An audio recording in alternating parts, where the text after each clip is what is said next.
como cábala nunca puede faltar Martín en un primer programa de Cantabel. Así que le damos la bienvenida a Martín Piqué, periodista, militante, peronista y por sobre todas las cosas un gran amigo viejo de muchos años. ¿Cómo andas, Martín? ¿Qué tal, Pablo? Buenas tardes. ¿Cómo andás? Y vivimos en Narnia. Teóricamente ¿No era Escocia e Irlanda? No, tenés razón, era primero Escocia. Irlanda, Claro. después fue Escocia, ahora Claro, que ya estamos pará, por... loco, no. Ya no ¿Vamos sé a qué hacer en idioma algún hablar. momento Nueva Zelanda? Y bueno, más o menos, Australia. Australia. Cuando Australia. salgamos de Haití. Hago un paréntesis. Estamos llegando a Venezuela. A ver, Sí, no, Viste que en Nueva Zelanda se filmó El Señor de los Anillos. Sí. sí. Y me acordé ahora que algunos suelen definir al campo nacional y popular como los orcos. Esos seres que son hombres degradados, monstruosos. Decía Macri, ¿no? Nos Sí. definía como los orcos. Qué feo eso. La deshumanización del adversario. Del adversario y la persona, ¿no? Claro, sí, volvimos a las viejas rivalidades del siglo XIX, donde, viste, lo único que falta es que sacan viste, armen las patotas y las recorridas por los barrios, le sacan a todo peronista o a que piense distinto, lo sacamos, No le tires ideas. No, tenés razón, porque este año se cumplen 50 años del golpe, claro. así que no Ya vamos lo a hablar de vivimos a eso eso. particularmente, pero Martín, bueno... Sabés que recién escuchábamos ritmo y blues con armónica. sí. Así que bueno, quizás Martín nos puede ayudar a ver un poco las cosas con más claridad, ¿no? Difícil. Dale. Muy pretencioso, me parece. No, claridad puede haber, lo que no sé, lo que me resulta difícil es comprender el contexto Sí. actual, ¿no? Bueno, Martín, a ver, más allá de todas estas cuestiones, ¿cuáles son las primeras impresiones que te dio, el inicio de las legislativas el día domingo con el presidente Javier Milei? Primero te quiero agradecer, Pablo, por la invitación a esta radio, Radio Primate. Me gusta el nombre, la fuerza que tiene el nombre. Nos autopercibimos primates. Bueno, toda una definición. Gracias, Pablo, gracias, Raquel, gracias, Marcelo, por permitirme compartir este momento con ustedes. Bueno, en principio, algunas cosas para decir y tratar de no ser obvio, es que estamos transitando un momento durísimo de la Argentina, un momento donde está en riesgo la integridad social del país y la estructura productiva se está desmantelando, se está produciendo un fenómeno muy triste y muy difícil de pérdida de trabajo de manera permanente. Se está perdiendo trabajo todos los días, cierran 30 empresas en la Argentina y así está ocurriendo que se pierden trabajos registrados. Entonces ya venimos de un escenario político y el peronismo está pagando sus culpas en este sentido, en el que se produjo un enorme proceso de fragmentación de los trabajadores, porque una parte de la clase trabajadora, como se suele decir en términos sociológicos, no tiene los derechos de los trabajadores registrados, son repartidores, repartidoras, trabajadores precarios informales, precarios, precarizados, y otros sí están en sindicatos que los protegen de paritarias, etcétera. Y cada día que pasa se siguen perdiendo más empleos por el proceso de apertura de importaciones, por el proceso que, bueno, de alguna manera está provocando una caída terrible, un hundimiento del consumo. Entonces la situación es muy delicada y Milei no las tiene todas consigo. Hay un, me parece, riesgo que tenemos que evitar.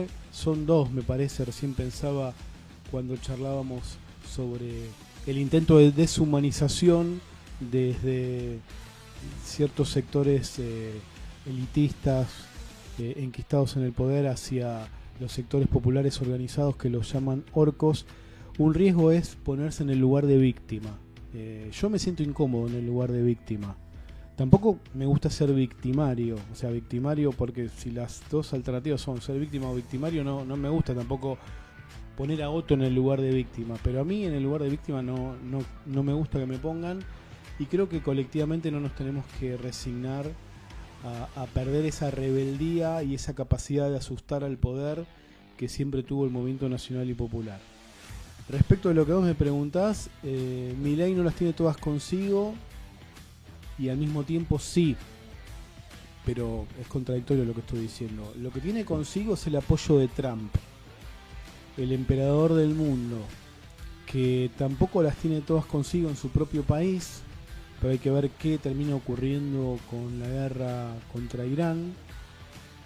El mundo está en redefinición y entonces Milei se abraza. Lo único que tiene él es a Trump. Lo único que tiene a nivel internacional desde la geopolítica es el apoyo del gobierno de los Estados Unidos.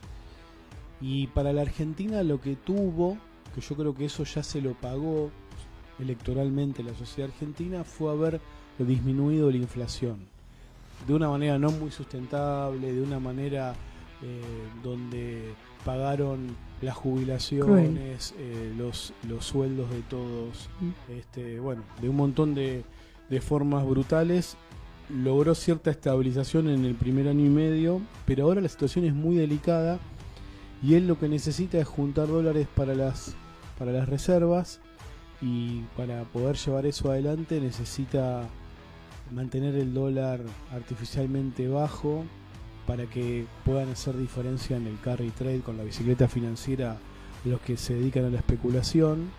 Pero eso, el precio que tiene es, con apertura importadora para que no se dispare la inflación, es que todos los días se pierde trabajo. Y yo sinceramente estoy percibiendo, no me quiero sobregirar porque uno también se mueve en ciertos círculos. El algoritmo digital hace que te retroalimentes con la información que vos querés leer y entonces terminás muchas veces reforzando lo que ya pensabas desde antes. Hay que tener mucho cuidado con las redes sociales y las plataformas, pero así y todo yo lo que percibo es un crecimiento muy fuerte y peligroso para el gobierno, de la conflictividad social. Creo que lo de FATE, lo de muchas empresas que están cerrando, anunciando sus propietarios que, bueno, despiden a todos, bajan las persianas y cierran, y eso no solo afecta a una empresa, sino que hay toda una cadena de, bueno, pequeñas pymes que le prestan servicios y le dan insumos a esas grandes empresas en algunos casos. Entonces yo me imagino un 2026 de muchísima conflictividad. Creo que mucha gente está llegando al límite de lo que puede resistir en cuanto a su capacidad económica, porque hay mucha gente que primero quemó los ahorros que tenía, después se endeudó, ahora no puede pagar las deudas con las plataformas digitales, las billeteras como Mercado Pago, deudas con las tarjetas de crédito. Depende del nivel, digamos, de facturación y de bancarización que tiene, deudas con los prestamistas. Y la situación para mí hace estructuralmente necesaria la aparición de una esperanza. Si el peronismo, el espacio nacional y popular, me gusta más definirlo, no encuentra la forma de resolver esa demanda de una esperanza, otro va a ocupar ese espacio. Yo pasé unos días en las afueras de Mar del Plata, hasta hace poquito, y presencié, digamos, a ver, no es que lo presencié, pero pasaba el avión con esos carteles que pasan por la playa o los paredones de la Ruta 2 con un enorme despliegue de Dante Gebel, este candidato evangelista. Yo creo que es probable que el establishment, si es que existe algo como ese fantasma, el establishment, pero a veces en términos didácticos lo utilizamos para describir la situación, está viendo que puede ser que se le desmadre a Milei, porque Milei necesita, ahora sí o sí, tiene que juntar dólares para pagar las deudas, los programas de vencimientos de deuda. Yo no creo que Estados Unidos vuelva a ayudar de la misma manera que lo ayudó para ganar la elección de medio término, porque Estados Unidos ahora está metido en un quilombo enorme que lo generó el propio Estados Unidos, llevado de las narices por Israel. Y entonces el establishment para mí está viendo, ojo, que quizás a Milei cumplió su rol, que fue destruir el poder adquisitivo, desarticular al movimiento obrero, producir unas nuevas relaciones laborales, ampliar digamos el sector que se puede utilizar en la minería de la zona periglaciar, todas las reformas, bajar la edad de punibilidad. Hay que dar después si ustedes quieren debatir sobre cada una de esas leyes, pero cumplió su rol y quizás el establishment ahora está viendo, ojo, preparemos otra cosa, un plan B por si se desmadra y que la alternativa no sea un regreso del movimiento nacional y popular como lo conocimos. Por eso nosotros, y ese nosotros tiene que ver con el peronismo y el campo popular, tiene una enorme responsabilidad, porque me parece que hay peleas muy tontas dando vueltas, Sí, que hay muy mezquinas. situaciones que ya son absolutamente superadas, son casi te diría parte del pasado, nos guste o no, y ahora lo que hay que pensar es construir una esperanza, y eso me parece que es la clave para la etapa que viene. Ahí, Martín, yo te voy a hacer, después vamos a seguir con ese tema porque es algo que me interesa charlarlo con vos, pero hay una cuestión que me picó muchísimo, ¿no? Que tenía que ver con el ninguneo que le hace a un sector del establishment, ¿no? El Círculo Rojo conocido. Hablamos de Roca, hablamos de Quintanilla, ¿no? Sí. Todos estos sectores. Había una lectura, particularmente yo en lo personal creo que tiene que ver con una disputa de bloque ahí de por sí, y hay un sector que charlando y digo no me dejó tan convencido, pero está circulando la idea de que, bueno, en particular se lo utiliza a él para, en una primera instancia, mostrar que está peleando con la casta, digo, porque me parece que el discurso tiene que ver, ustedes se regodeaban con determinados sectores empresarios para hacer corrupción, bla bla bla bla bla, y eso le permite a él seguir legitimando de alguna manera su discurso, y lo que a mí me da la impresión es que hay una fuerte disputa en la posibilidad de que muchos de los sectores que no quieren reconvertirse se puedan reconvertir de una manera forzada, y que tiene que ver con una disputa fuerte dentro del Círculo Rojo. ¿Puede ser que sea eso o no? Sí, a ver, hay una situación donde tiene su complejidad porque algún empresario llegó a reconocer que los precios, o sea, el nivel de rentabilidad que tuvieron en gobiernos populares fue altísimo y que vendían en el precio local 5 veces más de lo que se debería haber vendido. Lo que pasa que también, si vos comparás, sin pensar que todo el tiempo pasado fue ideal y paradisíaco, pero lo que es el salario mínimo en dólares de la Argentina hoy, de lo que era durante el gobierno de Cristina, para hablar, digamos, del periodo 2003-2015, porque con el gobierno de Alberto Fernández el salario privado registrado cayó y empezó a ver el fenómeno del trabajador registrado pobre, ¿no? Pero en esos gobiernos el salario tenía mucho poder de compra. Seguramente ustedes se acordarán el poder adquisitivo que tenían en esa etapa. Y yo recuerdo desde una situación que me tuve que ir a un viaje y mi pareja de entonces, cuando volví, me dijo: rompí el televisor sin querer, hice un movimiento, se cayó el televisor y se estalló en 1000 pedazos, no tenía arreglo, y fui, como me sentía casi un narco, cosa que no soy, fui a un Musimundo, que ya no hay más Musimundo por todos lados, y dije: ¿cuál es el televisor más lindo? Porque estaba al recaliente, dije, justo el mejor televisor, aparte me recalenté con mi pareja del momento, dije, ahora me voy a venir con un mejor televisor, boom, y vuelvo. Eso o sea, ahora no lo podría hacer ni en no sé cuántas cuotas. Lo reconoció el presidente de la Cámara de Comercio el otro día. Claro, lo que quiero decir es que es verdad que vendían más caro lo que debían vender, pero se estaban aprovechando de que el poder adquisitivo del salario también estaba muy alto, y eso es algo que quizás el peronismo, cuando fomenta el consumo, también tiene que tratar.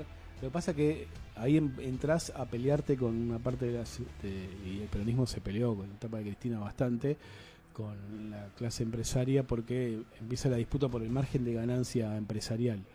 Pero bueno, volviendo a tu pregunta, es un tema delicado porque Milei también expresa un proyecto de transnacionalización es raro lo que está pasando, porque por un lado, él lo que quiere es que Argentina se convierta en un país agroexportador del siglo XXI.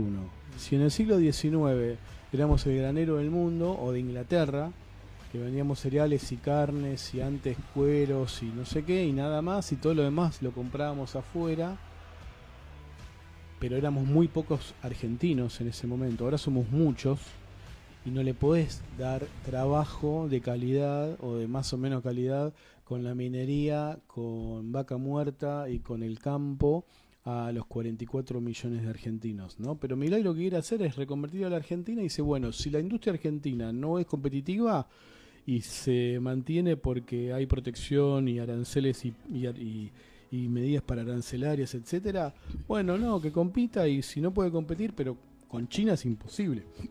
Con China, con Vietnam, las zapatillas Adidas se hacen en Vietnam, la gran mayoría, o en otros países del sudeste asiático, que no sé cómo son sus condiciones laborales, tuvieron etapas seguramente para lo que es nuestra tradición argentina de bastante, no digo esclavitud, pero de sumisión y de totalitarismo, etcétera.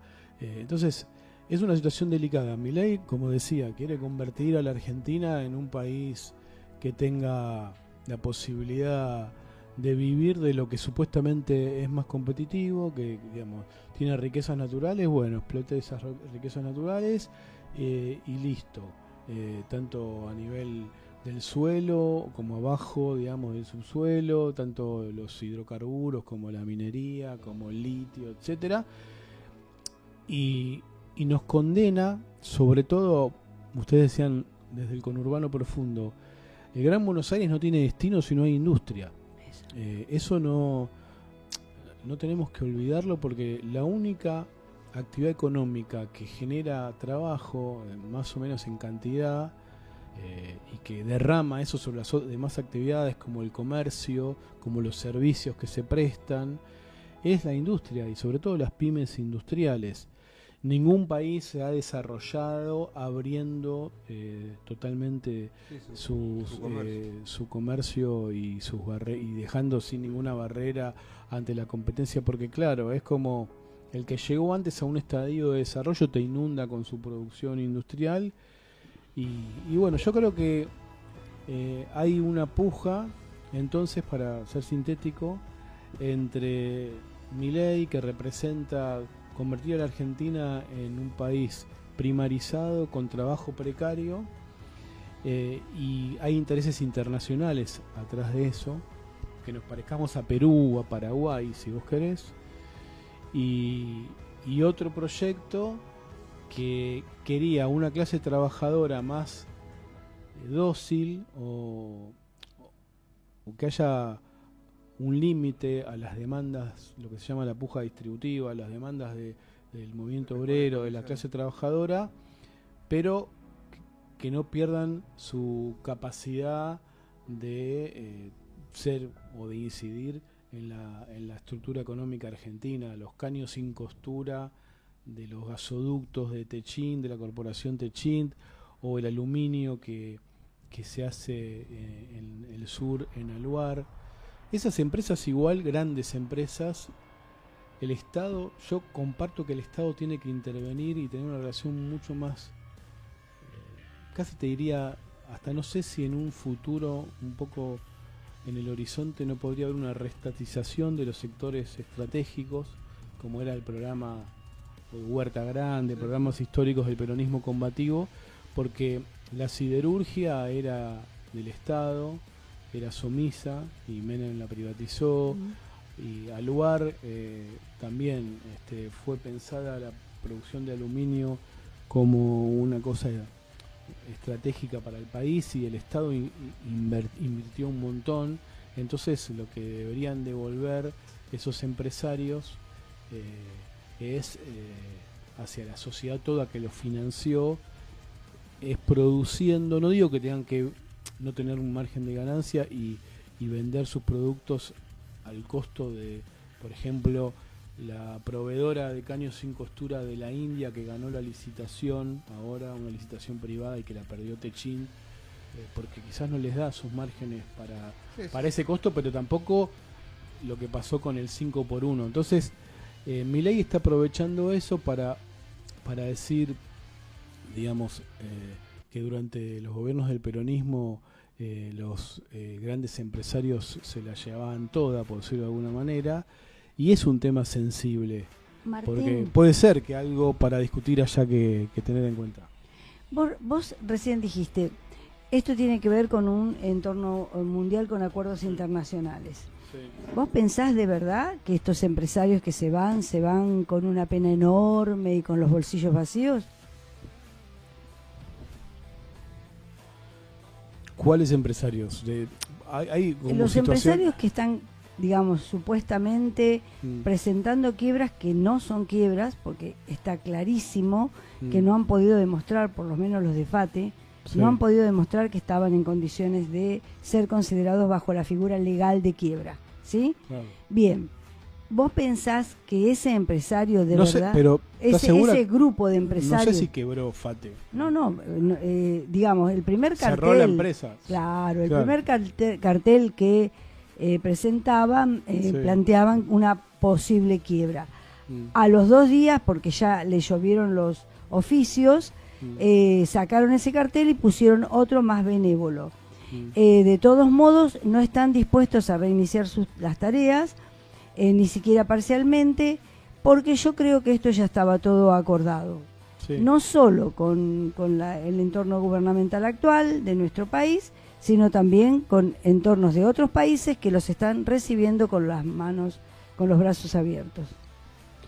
Mira, el caso de Fate es complejo. Yo no creo que haya estado acordado con el gobierno porque si Madanes Quintanilla, Madanes Quintanilla es el de Aluar, Fate también es de Madanes Quintanilla, ahora me agarró la duda.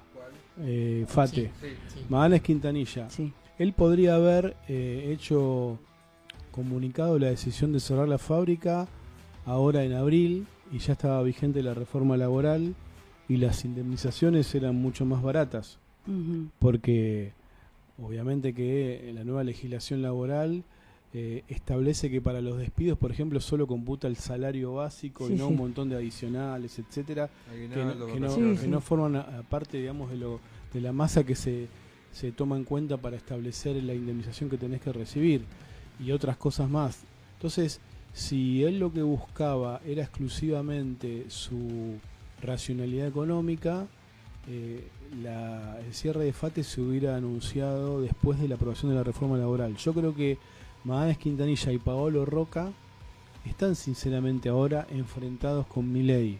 En una primera etapa no lo estuvieron, Paolo Roca lo apoyó desde ADEA. Madanes Quintanilla sí fue el primero que tuvo declaraciones duras hacia Milei, pero en ese aspecto ahí sí hay un cortocircuito. Y no me parece casual que el gobernador de la provincia de Buenos Aires haya nombrado a Paolo Roca y a otros empresarios.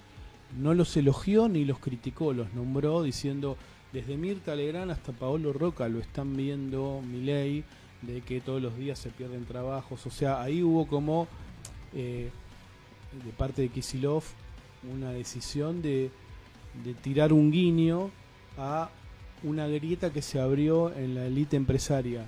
Y no me parece para nada sonso hacerlo, porque el peronismo no es un movimiento clasista en el sentido tradicional, sino que siempre buscó trabajar o tratar de buscar aliados en la siempre traicionera burguesía nacional. Sí, es un Una masa movimiento popular, policlasista claro. en Exacto. donde intervienen un montón de sectores y en los cuales de alguna manera tiene que buscar el ser nacional, digo, ¿no? De la construcción de Una síntesis, sí. la construcción de la comunidad organizada tiene que ver con esa cuestión. Me parece Claro. en ese papel lo escuché a Axel, Mm. por lo menos de mi parte lo escuché más entrometido en lo que tiene que ver con la política nacional. Más allá de eso, Marce, ¿vos querés decir algo o preguntar No, algo? no, yo estaba escuchando atentamente lo que decías, Martín. Sí. Después tenemos que leer que hay unos cuantos mensajes Sí, en sí. YouTube. Y los datos de 2025, más o menos, es como que nos están anticipando esto que vos estás hablando. Porque el gobierno festeja un crecimiento de la economía del 4,4%, basado en la producción agrícola y minera, porque al mismo tiempo y por el mismo porcentaje la industria cayó, ¿no? O sea, más o menos la industria cayó un 3,9%. Y pensaba, relacionando con lo que decías, él en algún momento, si no me equivoco, dijo que él quería a la Argentina de 1900, que era la primera potencia mundial. Totalmente. Bueno, vamos hacia eso, evidentemente, y está claro, ¿no? Y lo otro, en relación también a esto que hablabas antes, no creo que Milei haya controlado la inflación, sino que los grupos económicos, que son los que están gobernando, y Milei da la cara, acortaron un poquitito, nada más. Sí, puede ser. Lo que pasa que en una democracia como la Argentina, uno tiene que todo el tiempo pensar en la búsqueda de construcción de mayorías electorales y bueno, uno tiene que imaginarse el sentido del voto que ocurrió en octubre y en septiembre del año pasado y por qué Milei logró una victoria a nivel nacional y por muy poquito en la provincia de Buenos Aires y en otras por bastante, y cuál sería la razón. A mí lo que me parece un error importante, así como la deshumanización, viste, de los sectores de las élites que dicen los orcos, también me parece un error el enojo con la gente que conocemos que votó a Milei, y incluso también el enojo con aquellos que votaron y que ahora están sufriendo, y decirles, bueno, ves, estúpido, es lo que te mereces, qué sé yo. Me parece nefasto. Primero nefasto éticamente y después nefasto pragmáticamente, porque si vos querés reconstruir, yo no me gusta el lugar de testimonio, no me gusta ni el lugar de víctima ni el de minoría esclarecida, de decir, viste que yo tenía razón y el otro igual se enoja porque lo maltrataste. No, a mí me gusta el lugar de mayoría, de ser mayoría. Entonces tratar así a algunas personas, y uno ve en comunicadores, viste, que dicen qué odio que me genera y qué sé yo, por ejemplo, Fate, ¿dónde está Fate? En Escobar. Bueno, a ver cómo salió la elección en Escobar, pero en Córdoba pasa mucho. Cierres de empresas en Córdoba, que es un lugar, un polo productivo muy importante, que algunos comunicadores del palo dicen, y en esa ciudad, ¿cómo salió la elección? Bueno, ahora que se joda, qué sé yo. Me parece nefasto, es lo que significa desde lo ético, porque uno tiene que ponerse en el lugar del que la está pasando mal, y también desde lo pragmático, en el sentido de en algún momento tenemos que volver a dar construir un espacio de mayorías. Sí. Y bueno, ahora me perdí, no sé qué. ¿Sabés? Ahí aporto una palabrita nada más. En tanto las mayorías populares, que son las que están pagando la peor parte de esta historia, no tengan participación, no tengan el poder de habla, nadie les esté tapando la boca, nadie les esté amenazando con sacarles una cosa u otra si llegan a decir media palabra de más. En tanto, esta situación de amordazamiento popular que vivimos en nuestro país se siga dando, yo creo que damos mala imagen, y no estoy hablando solo del peronismo o solo de la izquierda, estoy hablando de toda la masa popular que no votaría a Milei, que no hubiese votado a Milei si hubiese tenido un poquito de espacio de participación, de garantía de escucha, y por supuesto veníamos de una situación económica muy grave, aun cuando le quieran echar la culpa a la pandemia o algo más. Sí, yo no creo que sea tanto el tema de la escucha, creo que también hay, se sigue reproduciendo la obsecuencia en los ámbitos de decisión política, pero sí hay una realidad, es que nosotros tenemos que construir esperanza, y la esperanza en algún momento no puede ser abstracta, tiene que ser tangible, hay que resolver problemas concretos, porque ya venimos casi, nosotros vos hablabas, Martín, al principio, del 2003 al 2015, ya en el 2013 empezaron a haber ciertos cortocircuitos económicos, o sea, del 2013 a la fecha pasaron unos cuantos años en los cuales muchas personas, la vienen pasando mal, ¿no? En general. Martín, así brevemente, porque sé que estás en tus últimos minutos de tiempo, ¿Cómo ves al campo popular, al campo nacional y popular en estas disputas que se empiezan a dar? Digo, tenemos un sector que hoy se empieza a reordenar dentro del peronismo tradicional con Pichetto, Moreno, etcétera, ¿no? Donde algunos también suben al caballo a Villarroel en ese esquema. Y después, bueno, el MDF, ¿no? Representado por Axel, la Cámpora, representado por Máximo. ¿Cómo ves este cocoliche de cosas que se empiezan a conformar para que en algún momento dé una síntesis? Porque todo indica que va a haber elecciones en mayo del año que viene, algunas provincias por ahí antes, y hay una sensación que dice que Milei puede llegar a adelantar las elecciones también en toda esta cuestión, entre otras cosas que espero que no se den. Bueno, ¿cómo lo ves? Me parece que el espacio opositor lo que tiene que encontrar es representar el futuro y no querer reconstruirse desde el pasado, desde la melancolía, desde el decir tenemos que volver a... Más allá que yo hice un comentario reconociendo cómo se vivía en algunos aspectos del 2003 al 2015, mucho mejor que ahora. Creo que en términos históricos, si pensamos desde el 2015 hasta ahora, pasaron ya 11 años. Y desde la caída de Irigoyen hasta el surgimiento de la revolución del 43, que es donde empieza a incubarse lo que después va a ser el peronismo, con Ramírez y Farrell, pasaron 13 años. O sea, en términos históricos, la etapa, digamos, de oro del cristinismo ya está muy atrás. Y el país y el mundo cambiaron muchísimo. Entonces, lo primero para decirte es que es muy incómodo y doloroso ver que Cristina esté presa en 1111 San José, un departamento muy pequeño, con muchas restricciones para hacer política, sin derechos políticos, etcétera, acusada y condenada en todas las instancias por algo que seguramente la asocia con Néstor de la causa vialidad, y todo el resto de la clase política esté libre, que es una clase política absolutamente corrupta en el peronismo y en el resto de la clase política.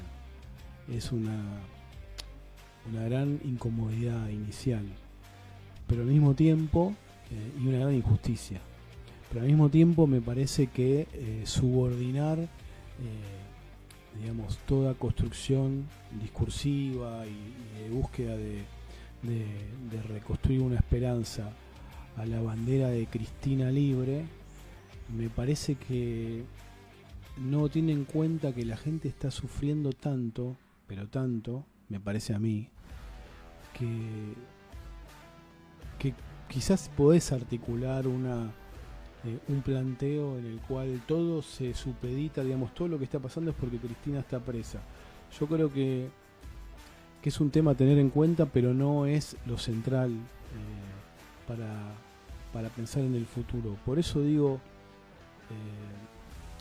que la creatividad es lo que tenemos que pensar, buscar cómo encontrar la manera de comunicarnos con un pueblo que hoy está viviendo de manera diferente, porque hay un montón de pibes y pibas que no conocieron nada de las mejores épocas del kirchnerismo, de las netbooks, qué sé yo.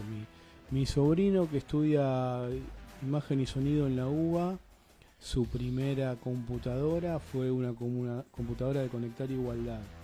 Pero eso ya ocurrió, ¿cuánto hace? Y la situación laboral de la gente cambió muchísimo. La masificación de Mercado Pago y de las billeteras para casi toda la vida. Entonces, me parece que el peronismo necesita primero, construir un polo de poder mayoritario, para lo cual yo estoy a favor de una construcción frentista, respetando también las, ¿cómo decirlo? Las figuras que han ido logrando representar por sí una esperanza, ¿no? Digo, si hay una figura en ascenso en la provincia de Córdoba, como puede ser la hija de la Sota, Natalia de la Sota, tenerla en cuenta, es una mujer joven, es una mujer que estuvo siempre, es cordobesa, nadie le puede decir que no es cordobesa, ella tiene el apellido de la Sota, tiene mucho carisma, tiene fuerza, y desde el primer momento se puso en contra de Milei, a diferencia de el gobernador de Córdoba, Yarlora, y de Alejandra Vigo, que fueron medio oscilantes en la votación de las leyes, etcétera. Y Córdoba un dato más en relación a De la Sota, que calculo que lo debes saber, fue una de las artífices de que posibilitara a Juan Manuel, el padre, José Manuel, acercarse a Cristina nuevamente, porque cuando se da el proceso de Mauricio Macri, una de las intenciones era, empezar a reconstruir todo ese proceso, y ella fue una de las que se opuso a que su padre se acercara a Mauricio Macri. Claro. Córdoba es muy importante porque el peronismo muy probablemente es un distrito que ya desde el siglo XIX, a mí me gusta mucho la historia argentina, y en la época de unitarios y federales y de las sublevaciones contra el orden de Mitre post la batalla de Pavón, Córdoba siempre era como un polo porteñista, no en todo momento, pero durante mucho tiempo fue bastante conservadora. Tiene su historia de la docta, la primera universidad de lo que es hoy la Argentina, pero es un polo productivo. En Córdoba hay metalmecánica, metalúrgica, actividad metalúrgica, terminales automotrices, actividad rural, y un gran error del peronismo kirchnerista fue, que está condensado en un hecho, fue cuando hubo una sublevación policial en Córdoba, no mandar las fuerzas federales. Me acuerdo que yo estaba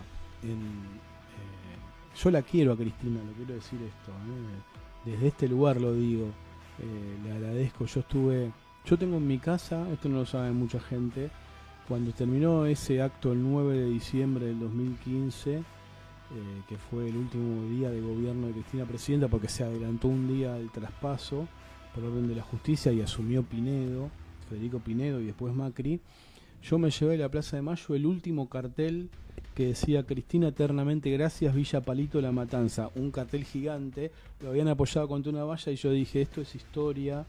Y yo fui el último periodista y el último, casi te diría, manifestante peronista que estaba ahí cuando ya estaban viniendo todos los simpatizantes de Macri. Me lo llevé, lo puse en el auto y me lo llevé como recuerdo, y lo tengo en el galpón, en el garage de mi casa.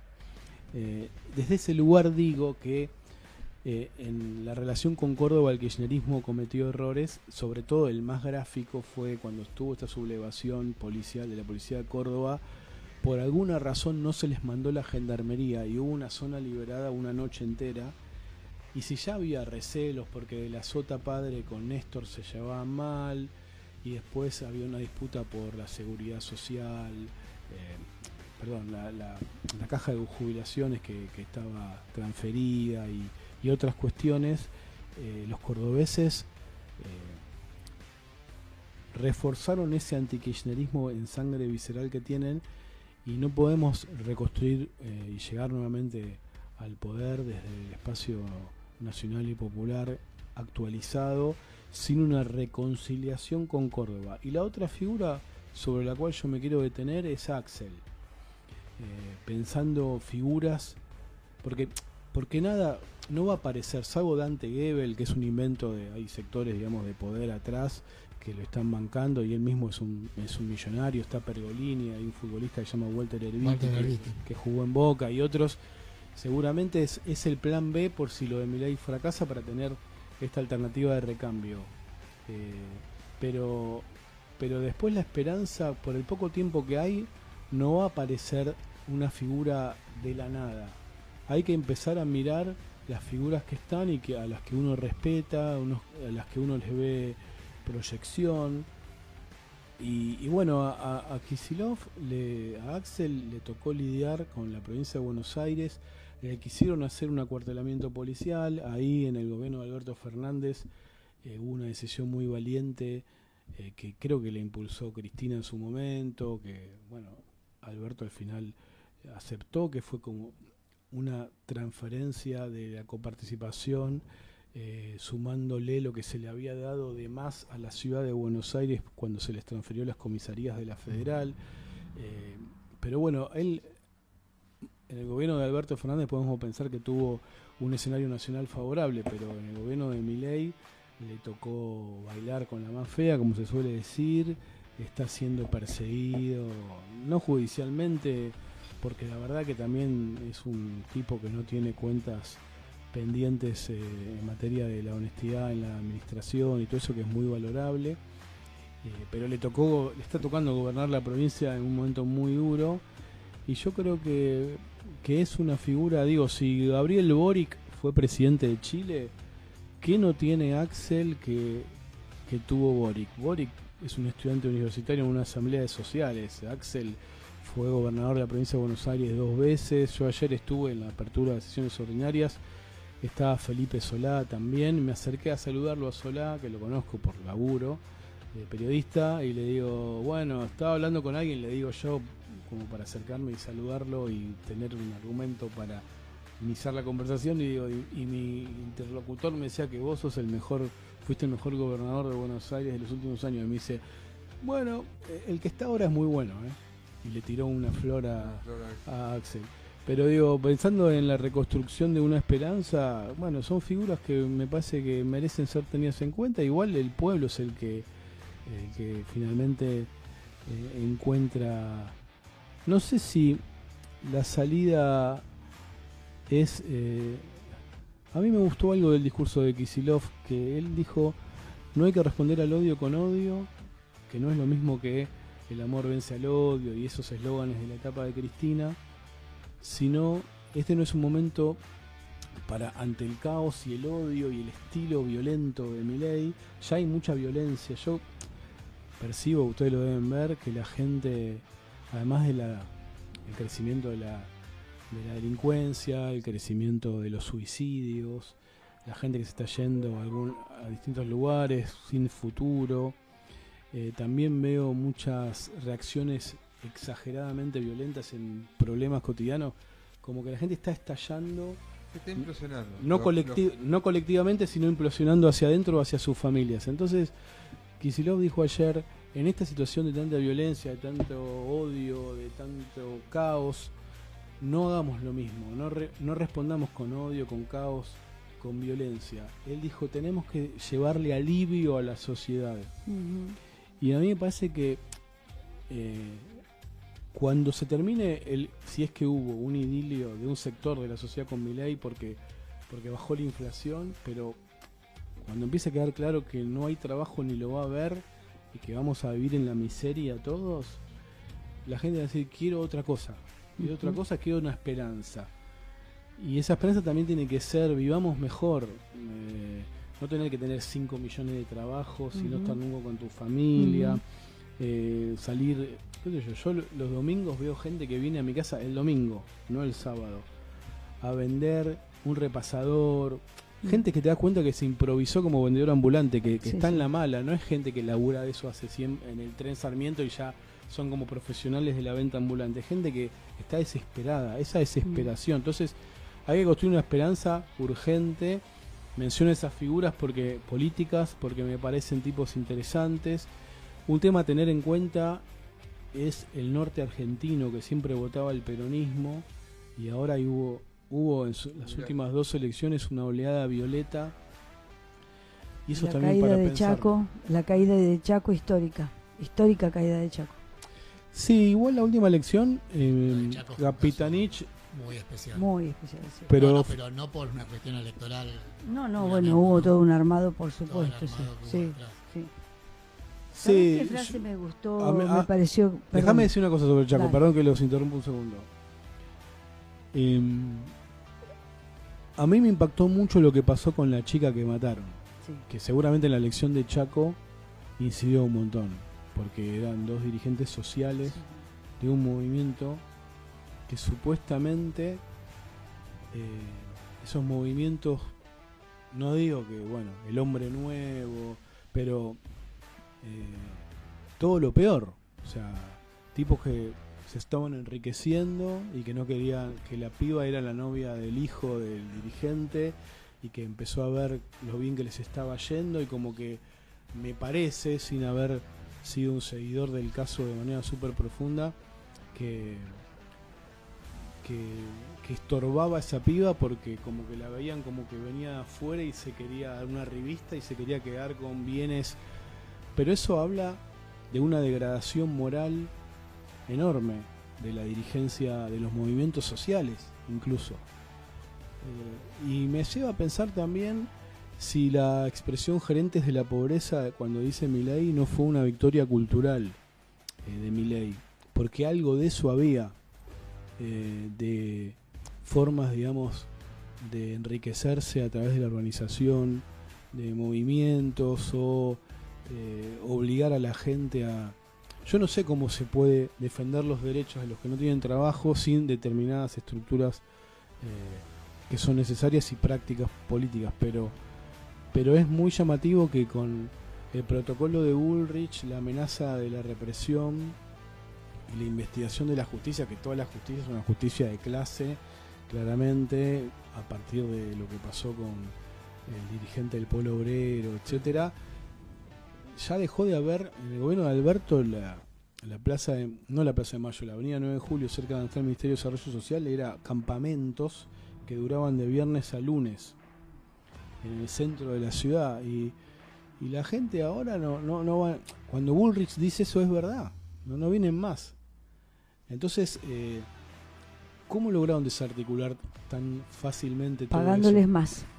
Aumentaron las cuotas de AUH y de tarjetas alimentarias. No, Y las siguen aumentando, las aumentan casi está semana a bien, semana. Lo que quitaron fue el ente regulador que Exacto. había en torno a las organizaciones, el Estado y los beneficiarios de los programas. La intermediación, potenciales. digamos. Claro. Exactamente. Hicieron Solo que- bien ese trabajo, lo cual en lo personal creo que, a ver, sin desarrollar demasiado en esto, lo que faltó o lo que falta en general es la idea de un proyecto, ¿no?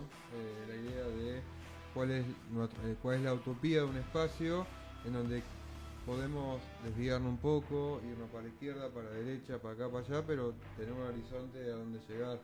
Se perdió mucho las organizaciones en general, cuál es el objeto en sí de cómo construir esa sociedad justa, ¿no?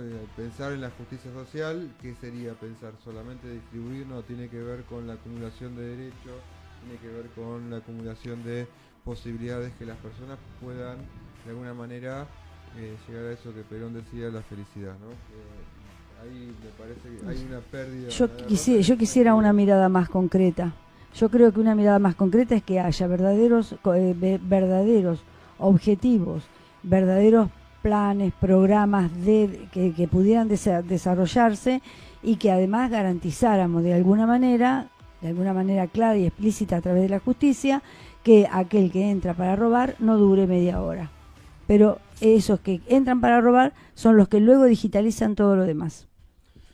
Yo, en ese sentido, no es el eje de lo abordamos el tema, y me parece que sí es para tenerlo en cuenta para el futuro, porque en un momento parecía que el Movimiento Nacional y Popular que se venía iba a estar liderado por los que representaban al sujeto social emergente, que era la economía popular, y los trabajadores, si vos querés, sin trabajo registrado, y eso está en absoluta crisis, y no creo que el peronismo pueda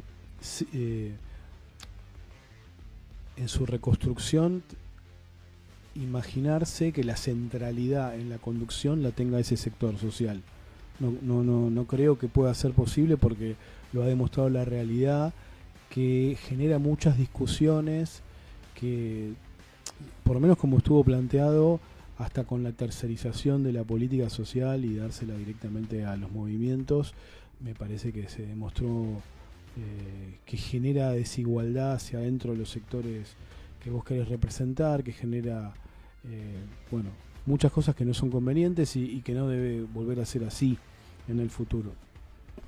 Sí, es un tema para debatir, Martín. Yo, en lo personal, creo que existe la necesidad de que el Estado pueda realmente conducir los procesos, más allá de que aquellos que representan, claro, como es el caso de los movimientos sociales en general, puedan cumplir un rol y la defensa de un sector que cada vez es mayoritario en la masa trabajadora argentina. No todos los ejemplos son iguales, digo, tenemos el caso de Mariel en Moreno, que digo, la gestión de Mariel ha sido un proceso muy distinto a lo que se viene dando en muchos lugares, y después tenés otros casos los cuales por ahí no podemos hacer mención. Las generalizaciones, como se suele decir, son injustas y son equivocadas, pero es un tema para pensarlo. ¿Por qué pasó lo que pasó? ¿Por qué se desarticuló tan fácil? Yo no creo que haya sido solo por la represión y la persecución judicial. No creo, me parece que es una respuesta fácil para tirar la pelota en la tribuna. Totalmente. Bueno, bueno. Pasó por Cantabel Martín. Muchas gracias, Martín. Muy bueno. Bueno, la seguimos otro día. Dale. La verdad que es muy buena tu alocución, excelente. Con los ojos muy abiertos. Yo les avisé que iba a hablar mucho. Perdón. Bueno, chau. Nos vemos. Muchas gracias.